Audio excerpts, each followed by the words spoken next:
आप सभी का हमारे प्रशस्त एकेडमी चैनल पर हार्दिक स्वागत है। हमारे चैनल पर हिंदी साहित्य के इतिहास, हिंदी व्याकरण, काव्य शास्त्र के प्रश्नों को हल कराया जाता है। हिंदी साहित्य के इतिहास के प्रश्नों को हम हल कर रहे हैं। यह इसका 5वां भाग है। इसमें पहला प्रश्न है, हिंदी शब्दानुशासन के लेखक कौन हैं? तो हिंदी शब्दानुशासन के लेखक किशोरी दास वाजपेयी हैं। और किशोरी दास वाजपेयी का है हिंदी शब्दानुशासन। और कामता प्रसाद गुरु जो हैं, ये भी महत्वपूर्ण लेखक हैं। इनका है हिंदी व्याकरण। और धीरेन्द्र वर्मा की जो पुस्तक है उसका नाम है ब्रजभाषा व्याकरण। तो देखिए, एक प्रश्न के माध्यम से हमें 4 प्रश्न मिले। और हेमचंद्र की पुस्तक का नाम है शब्दानुशासन। हिंदी का प्रथम व्याकरण लिखने वाले विद्वान हैं। तो हिंदी का प्रथम व्याकरण लिखा था जोशुआ केटलर ने। इनकी पुस्तक का नाम था हिंदुस्तानी ग्रामर, जो 1698 ईस्वी में प्रकाशित होती है। हिंदुस्तानी ग्रामर 1698 ईस्वी में। ए हिस्ट्री ऑफ हिंदी लिटरेचर, इस पुस्तक के लेखक कौन हैं? ये हैं फ्रैंक ई.के। इसको हम याद कर लेंगे। हिस्ट्री जो होती है उसमें पूरी बातें सही नहीं होती, कुछ बातें उसमें फेक भी होती है। तो फेक से हिस्ट्री। आचार्य रामचंद्र शुक्ल ने द्वितीय उत्थान का समय कब माना है? तो द्वितीय उत्थान का समय उन्होंने 1893 से लेकर 1918 ईस्वी माना है। संवत और ईस्वी में थोड़ा ध्यान दीजिएगा, ईस्वी में पूछ रहा है, ईस्वी में दिया गया है। और इनका जो विभाजन है, प्रथम उत्थान का जो समय दिया इन्होंने 1868 से 1893। और द्वितीय उत्थान का समय दिया उन्होंने 1893 से 1918। तृतीय उत्थान का समय दिया है 1918 से अब तक। यद्यप मैं खुद उर्दू का बड़ा पक्षपाती हूँ, लेकिन मेरे विचार में हिंदी को विभाषा या बोली कहना उचित नहीं है। यह कथन किसका है? तो यह कथन है गारसा द तासी का। गारसा द तासी जो था वो फ्रांसीसी विद्वान था और पेरिस में हिंदुस्तानी या उर्दू का वह अध्यापक भी था। वह उर्दू का पक्षधर था और अपने एक लेख में कहता है कि यद्यप मैं खुद उर्दू का बड़ा पक्षपाती हूँ, लेकिन मेरे विचार में हिंदी को विभाषा या बोली कहना उचित नहीं है। और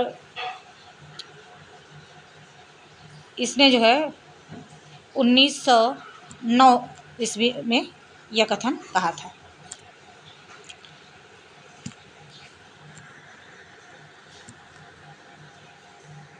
अगला प्रश्न है, आचार्य रामचंद्र शुक्ल ने प्रथम उत्थान का समय कब माना? पीछे देखिए, प्रश्न दिया था द्वितीय उत्थान, अब दिया है प्रथम उत्थान। तो प्रथम उत्थान का समय जो है 1868 से 1893 ईस्वी है। और द्वितीय उत्थान का समय 1893 से 1918 ईस्वी है। और तृतीय उत्थान का समय कब है? 1918 से अब तक है। ये चीज़ें हम ध्यान देंगे। 3 खंड में जो है बांटा गया है, तो ये तीनों खंड में याद होना चाहिए। पुरानी हिंदी के लेखक कौन हैं? तो पुरानी हिंदी के लेखक चंद्रधर शर्मा गुलेरी हैं। इन्होंने अपभ्रंश को पुरानी हिंदी सर्वप्रथम कहा था। इसमें देखिए, नलिन बिलोचन शर्मा का नाम दिया, हजारी प्रसाद द्विवेदी और रामचंद्र शुक्ल का। नलिन बिलोचन शर्मा, इनकी पुस्तक है साहित्य का इतिहास दर्शन। तो दर्शन और बिलोचन। रामचंद्र शुक्ल का है हिंदी साहित्य का इतिहास। हजारी प्रसाद द्विवेदी का है हिंदी साहित्य की भूमिका। फिर अगला प्रश्न है, हिंदी साहित्य का दूसरा इतिहास किसने लिखा है? तो ये लिखा है डॉक्टर बच्चन सिंह ने। इसमें नामवर सिंह की जो पुस्तक है वो है आधुनिक हिंदी साहित्य की प्रवृत्तियाँ। सुमन राजे का है हिंदी साहित्य का आधा इतिहास। बच्चन सिंह का है आधुनिक हिंदी साहित्य का इतिहास। हिंदी साहित्य का आधा इतिहास निम्नलिखित में से किसके द्वारा लिखा गया है? तो यह लिखा गया है डॉक्टर सुमन राजे के द्वारा 2003 ईस्वी में। इसका समय जो है वो 2003 ईस्वी है। और डॉक्टर श्याम सुंदर दास की जो पुस्तक है वो है हिंदी भाषा और साहित्य और मॉडर्न हिंदी लिटरेचर है डॉक्टर इंद्रनाथ मदान का। रामचंद्र शुक्ल ने हिंदी साहित्य के आधुनिक काल को किस नाम से अभिहित किया था? ये किया था गद्य काल से।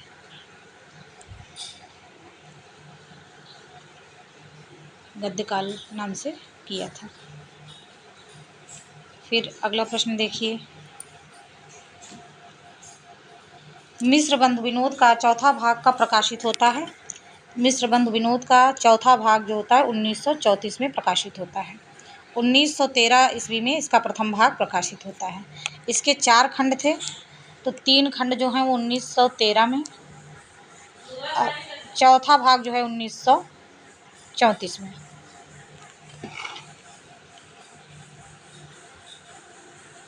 काल क्रमानुसार लिखा गया हिंदी साहित्य का प्रथम इतिहास ग्रंथ है, यह है the modern vernacular literature of Hindustan. यह ग्रियर्सन की पुस्तक है और यह कालक्रमानुसार लिखी गई है। अधिकांश साहित्य इतिहासकारों के अनुसार हिंदी के प्रथम कवि कौन हैं? तो ये हैं सरहपाद। राहुल संकृत्यायन ने इन्हें सर्वप्रथम हिंदी का प्रथम कवि माना, लेकिन सभी लोग इन्हें हिंदी का प्रथम कवि मानते हैं। सर्वसम्मति से हिंदी के प्रथम कवि सरहपाद को स्वीकार किया गया है। कुछ विद्वान हैं जो दूसरे रचनाकारों को भी मानते हैं, लेकिन सर्वमान्य सरहपाद ही हैं। हिंदी साहित्य के संदर्भ में गारसादा तासी का किस रूप में उल्लेख किया जाता है? तो हिंदी साहित्य के संदर्भ में उन्हें इतिहासकार कहा जाता है, क्योंकि उन्होंने हिंदी साहित्य का इतिहास लिखा था। जो हिंदी साहित्य के प्रथम इतिहासकार गारसादा तासी माने जाते हैं। फिर अगला प्रश्न है, हिंदी साहित्य के इतिहास लेखन की परंपरा का सूत्रपात किसने किया था? ये किया था गारसादा तासी ने। उनकी पुस्तक जो थी द इस्तवार द लिटरेचर इस्तवार द लिटरेचर हिंदुस्तानी नामक से इतिहास ग्रंथ लिखा था। और 1839, फिर 1847 और द्वितीय खंड 1871 में प्रकाशित होता है। हिंदी साहित्य के इतिहास ग्रंथ हिंदी साहित्य विमर्श के लेखक कौन हैं? तो ये हैं पद्मलाल पुन्नालाल बख्शी। वियोगहर की जो पुस्तक है वो है ब्रज माधुरी सार। सूर्यकांत शास्त्री की पुस्तक है हिंदी साहित्य का विवेचनात्मक इतिहास। और हजारी प्रसाद द्विवेदी की पुस्तक है हिंदी साहित्य उद्भव और विकास। हिंदी नवरत्न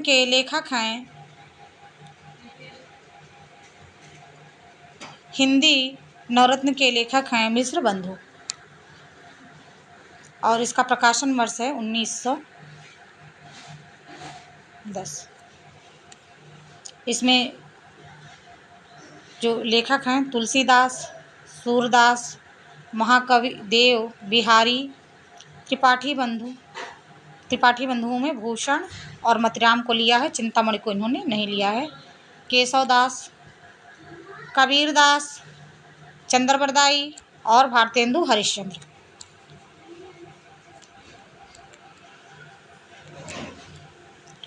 फिर है सूची 1 का मिलान सूची 2 से कीजिए और दिए गए कूट से सही उत्तर का चयन कीजिए। तो यहाँ देखिए आचार्य रामचंद्र शुक्ल, हजारी प्रसाद द्विवेदी, राहुल सांकृत्यायन और मिश्र बंधु। और इधर मिलान जो करना है, प्रारंभिक काल, वीरगाथा काल, सिद्ध सामंत काल और आदिकाल। तो आचार्य रामचंद्र शुक्ल ने जो कहा था वो कहा था वीरगाथा काल।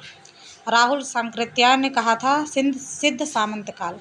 मिश्र बंधुओं ने कहा था प्रारंभिक काल, और हजारी प्रसाद द्विवेदी ने कहा था आदिकाल। तो यहाँ मिला लीजिए, आचार्य रामचंद्र शुक्ल का दूसरा कथन है कि ये ऑप्शन सही हो जाएगा।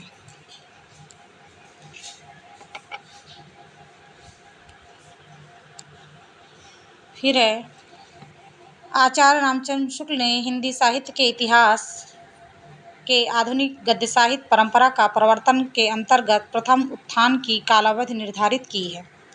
प्रथम उत्थान उन्होंने अभी पीछे भी ये प्रश्न पूछा गया, फिर से पूछा जा रहा है, तो ये किया है। संवत में अगर पूछ रहे हैं तो 1925 से 1950 विक्रमी संवत, और इसे हम 1925 से अगर हम 57 निकाल दें,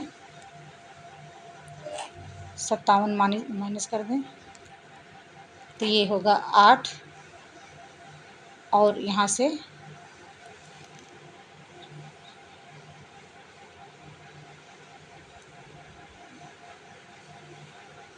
ये 1925 है, तो 11 में से 5 निकलेगा तो 6 हो जाएगा ये। तो 1868 ईस्वी से 1893 ईस्वी आएगा ईस्वी सन में। साहित्य का इतिहास दर्शन ये लिखा है नलिन विलोचन शर्मा ने।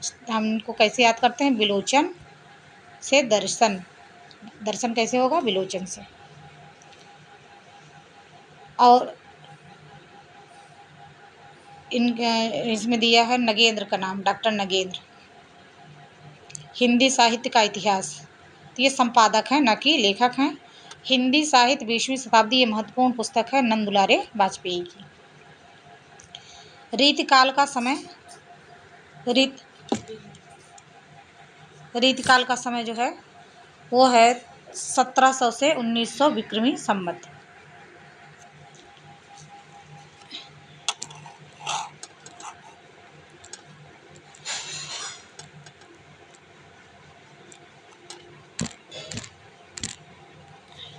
हिंदी के प्रारंभिक काल को वीरगाथा काल नाम किसने दिया था? तो वीरगाथा काल नाम दिया था आचार्य रामचंद्र शुक्ल ने।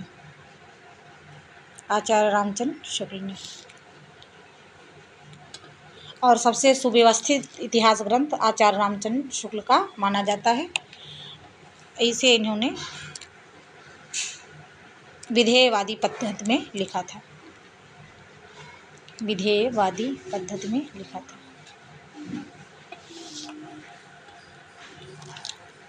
आदिकाल को बीज वपन काल का नाम किसने दिया था?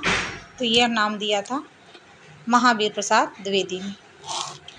यहाँ देखिए कुछ नाम और उनके प्रयोक्ता जो हैं है नहीं, हम देख लें। चारण काल नाम दिया था ग्रियर्सन ने।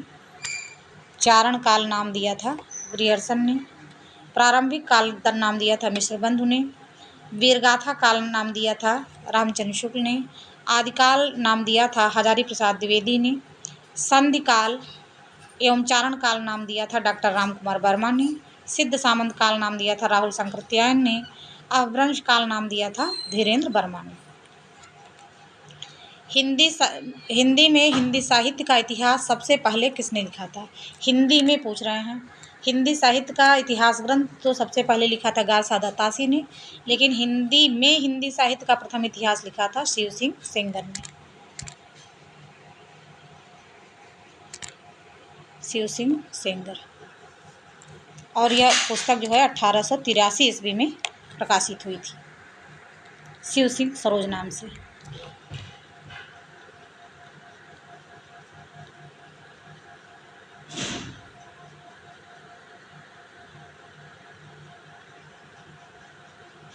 हिंदी निम्नलिखित रचनाओं को उनके रचनाकारों के साथ सुमेलित कीजिए। हिंदी साहित्य की भूमिका, हिंदी साहित्य का आलोचनात्मक इतिहास, उत्तरी भारत की संत परंपरा, हिंदी साहित्य का दूसरा इतिहास। तो यहाँ देखें हम, हिंदी साहित्य की भूमिका यह लिखा है हजारी प्रसाद द्विवेदी ने। हिंदी साहित्य का आलोचनात्मक इतिहास लिखा है डॉक्टर राम कुमार वर्मा ने। फिर है हिंदी साहित्य का दूसरा इतिहास लिखा है डॉक्टर बच्चन सिंह ने।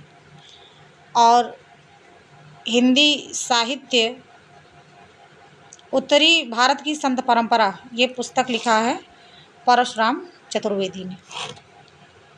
इस प्रकार से मिलान कर लें तो हिंदी साहित्य की भूमिका हजारी प्रसाद द्विवेदी, ए में 2 ऑप्शन बी में सही हो जाएगा।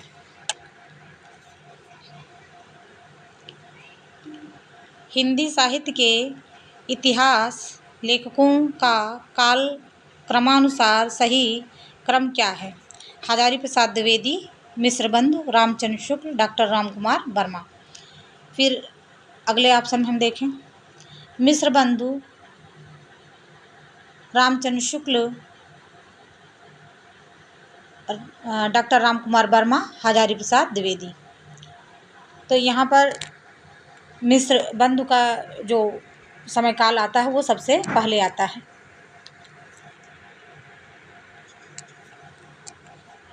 सबसे पहले आता है। और रामचंद्र शुक्ल का जन्म काल जो है 1884 और मृत्यु 1941 में। डॉक्टर रामकुमार वर्मा 1905-1990। हजारी प्रसाद द्विवेदी 1907 और 1979। और महादेवी वर्मा का भी जन्म काल जो है 1907 ईस्वी थी। 1907 में हम 2 लोग को याद रखेंगे। इसके अतिरिक्त भी 1907 में लेखक हैं जिनका जन्म हुआ है। पुरानी हिंदी नामकरण किसने किया था? पीछे का प्रश्न फिर दोहराया गया है। पुरानी हिंदी का नामकरण चंद्रधर शर्मा गुलेरी ने किया था। सर्वप्रथम चंद्रधर शर्मा गुलेरी ने उत्तर अपभ्रंश को पुरानी हिंदी का नाम दिया था। आचार्य रामचंद्र शुक्ल ने प्राकृताभास हिंदी तथा भोला शंकर व्यास ने आरंभिक रूप को अवहट्ट कहा था। तो प्रश्न आता है कि रामचंद्र शुक्ल ने किसे जो है हिंदी कहा था? तो अपभ्रंश को उन्होंने प्राकृताभास हिंदी कहा था और गुलेरी ने उत्तर अपभ्रंश को पुरानी हिंदी का नाम दिया था। फिर है इन साहित्य इतिहास ग्रंथों को उनके लेखकों के साथ सुमेलित कीजिए। तो यह है हिंदी साहित्य का नया इतिहास, हिंदी साहित्य का वैज्ञानिक इतिहास, हिंदी साहित्य का आलोचनात्मक इतिहास, हिंदी साहित्य का संवेदनात्मक इतिहास। तो हम पहले लेंगे हिंदी साहित्य का आलोचनात्मक इतिहास। ये है डॉक्टर रामकुमार वर्मा की पुस्तक है। तो देखेंगे सी में 1 है। फिर हिंदी साहित्य का नया इतिहास, ए में हिंदी साहित्य का नया इतिहास। यहाँ देखिए थोड़ा सा कन्फ्यूज़न करने वाला वो हो गया। ये हिंदी साहित्य का नया इतिहास जो है ये राम खिलावन पांडे का है। राम खिलावन पांडे का, जबकि हिंदी साहित्य का दूसरा इतिहास जो है डॉक्टर बच्चन सिंह का है। फिर हिंदी साहित्य का वैज्ञानिक इतिहास नाम दिया है इसमें। हिंदी साहित्य का वैज्ञानिक इतिहास डॉक्टर गणपत चंद्र गुप्त का है। इसके 2 भाग हैं और 1965 ईस्वी में यह प्रकाशित हुई थी। हिंदी साहित्य का संवेदनात्मक इतिहास ये है रामस्वरूप चतुर्वेदी की पुस्तक। और ये भी हम जान लें कि इनकी जो ये पुस्तक है 1886 ईस्वी में आई थी। 1886 ईस्वी में। इस प्रकार से इतने महत्वपूर्ण प्रश्नों को हमने हल किया। शेष अगले प्रैक्टिस सेट में हम प्रश्नों को फिर से हल करेंगे। अगर चैनल पर नए हैं तो चैनल को सब्सक्राइब करिए, लाइक एंड शेयर करिए। धन्यवाद।